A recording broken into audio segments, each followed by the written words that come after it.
السلام عليكم ورحمة الله. ازيكم يا جماعة؟ عاملين ايه؟ يا رب تكونوا بخير.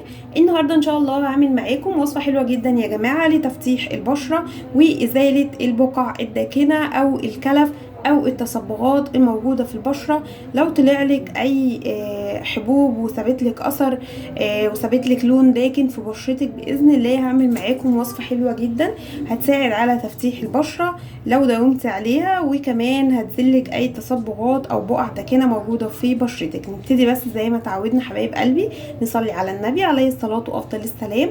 واستاذنكم طبعا اللي لسه ما دعمنيش باشتراكه في القناه، يا ريت يدعمني باشتراك وكمان لايك للفيديو، ومستنيه ان شاء الله كومنتاتكم على الوصفه الحلوه دي لو عجبتكم.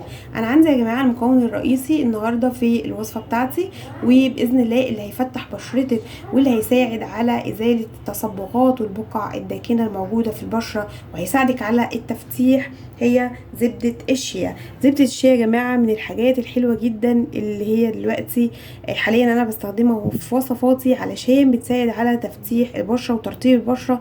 وكمان يا جماعة من الحاجات الحلوة جدا اللي بتخلي البشرة بتاعتك مشدودة، ما فيهاش اي تصبغات، ما فيهاش بقع داكنة، ما فيهاش اي لون غير بشرتك، وكمان بتساعد على تفتيح البشرة. كل ده من زبدة الشيا. طيب ابتدي كمان عندي هنا الليمون. ليمون حلو جدا يا جماعه للبشره، بيساعد على ان مفيش اي حاجه تطلع لك في بشرتك من حبوب، اثار الشمس برضو بيمحيها الليمون. الليمون حلو جدا يا جماعه في القضاء على اي بكتيريا موجوده في البشره، فبالتالي مش هيطلع لك ولا حبوب، وباذن الله برضو حتى لو عندك اثار شمس بتروح. وكمان هستخدم يا جماعه النهارده هستخدم السكر، وعندي المكون الحلو قوي برضو اللي بيساعد على تفتيح البشرة وتفتيح اكتر من 3 درجات، هو الحنة البيضاء. بيكون يا جماعة ده شكلها في عبوات موجودة عند اي عطار. نبتدي بقى كده نجيب عندي بولة ونقول بسم الله. عندي بولة ابتدي احط فيها كده حوالي معلقة كبيرة، بسم الله،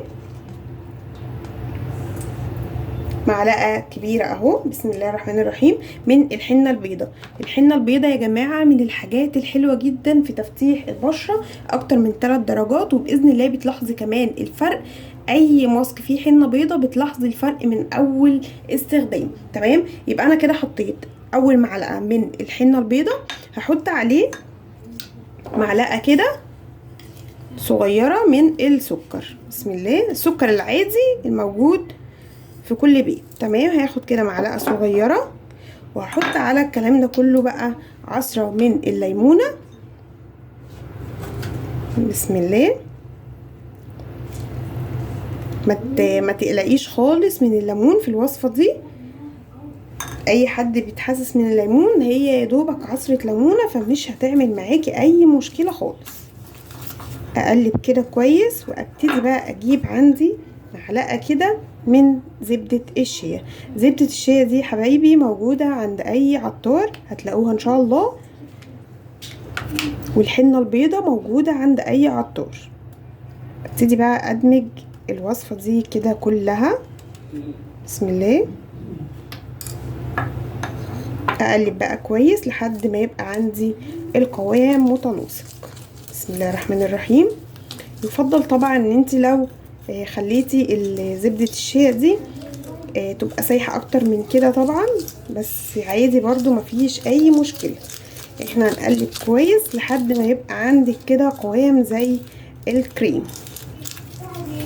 هقلب كده كويس قوي، نجيب معلقة بس كده صغيرة، بسم الله، ياخد بواقي اللي انا سبتها، بسم الله. نصلي على النبي يا جماعة طول ما احنا شغالين في اي وصفة عموما، عليه الصلاة وافضل السلام. واقلب بقى كده تاني كويس، تأكد ان الزبدة دخلت في كل المكونات التانية، بسم الله الرحمن الرحيم.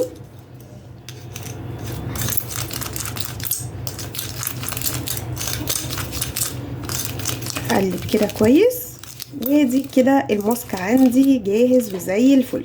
نبتدي بقى نعمل ايه علشان نستخدم الماسك. انا دلوقتي هروح اغسل بشرتي كويس جدا بالغسول بتاعي، وافتح بعد كده مسام بشرتي بالميه الدافيه مش السخنه. وباكد في كل فيديو مش السخنه، الميه السخنه يا جماعه بتكبر البشره قبل اوانها.